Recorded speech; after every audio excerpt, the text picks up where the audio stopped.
হিজাবে আমাকে সুন্দর লাগছে না, তাহলে এত কৈফিয়ত কেন জানতে চান যে হিজাব কেন পরেছি, কি দরকার পড়া, এবং এই হিজাব স্টাইল বা একটু শালীনভাবে চলার চেষ্টা করছি, দেখি কয়দিন ধরে রাখতে পারি।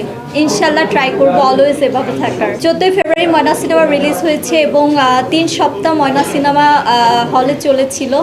তো খুব ভালো সাকসেস হয়েছি, কারণ অডিয়েন্সরা আমাকে ময়না হিসেবে অ্যাকসেপ্ট করেছে এবং বড় পর্দায় আমাকে দেখে আসলে বড় পর্দায় আমাকে অ্যাকসেপ্ট করেছে। এটা আমার জন্য আসলে একটা লাক, কারণ প্রথম সিনেমায় এভাবে অডিয়েন্স আমাকে অ্যাকসেপ্ট করবে এটা কখনোই আমি আসলে আশা করিনি। টিভিসি করছি, আমার একটা বিউটি প্রোডাক্টে স্যাপি ব্র্যান্ড অ্যাম্বাসিডার হয়েছে, ওইটার কাজ করছি এবং সিনেমার জন্য রেডি হচ্ছি।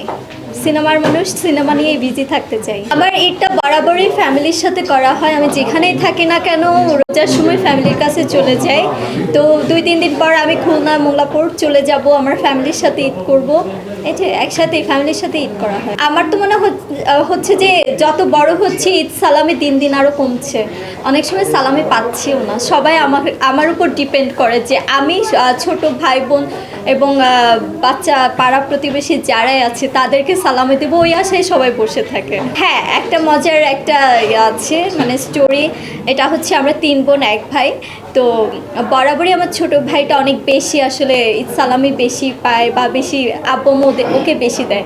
তো এটা নিয়ে একদিন আমরা আসলে ও যখন টাকা অনেক বেশি পায় ঈদ সালামি, আমরা বোনরা কী করেছি, ওর টাকাগুলো চুরি করে নিয়ে সব ভাগ করে নিয়েছি। এটাই ছিল একটা মজার স্টোরি। আসলে আমি শোবে জগনে আসার আগে আমি প্লেয়ার ছিলাম, স্পোর্টে ছিলাম, ন্যাশনালে ব্যাডমিন্টন প্লেয়ার ছিলাম। তো আমার বাবার ইচ্ছা ছিল আমি যেন প্লেয়ার হই, আর আমার ইচ্ছা ছিল আমি ফ্যাশন ডিজাইনিং নিয়ে স্টাডি করব, ফ্যাশন ডিজাইনের উপর মানে স্টাডি করব, এটা ইচ্ছা ছিল।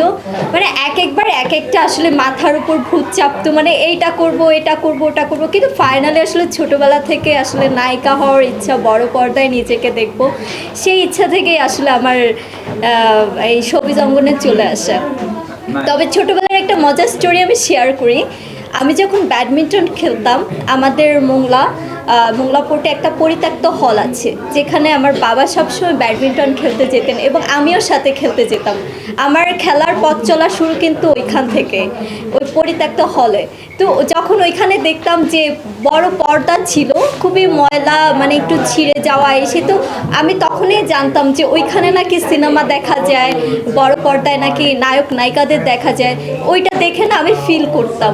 আর আজকে সেখানে আমি আসলে বড় হওয়ার পর আমি সেই হলের বড় পর্দায় আমি নিজেকে দেখছি। এটা আসলে আমার জন্য মনে করি যে আসলে মানুষ যখন স্বপ্ন দেখে পূরণ করার জন্য, সেই স্বপ্নটা অবভিয়াসলি যদি মন থেকে মানুষ চায়, আল্লাহ সেটা আসলে পূরণ করে দেয়। আমার স্বপ্নের নায়ক অবভিয়াসলি সালমান শাহ স্যারকেই আসলে ভালো লাগতো।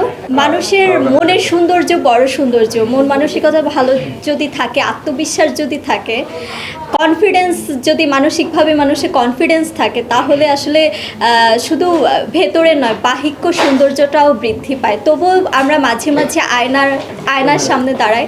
আল্লাহর সৃষ্টি প্রতিটা মানুষই সুন্দর আমি মনে করি।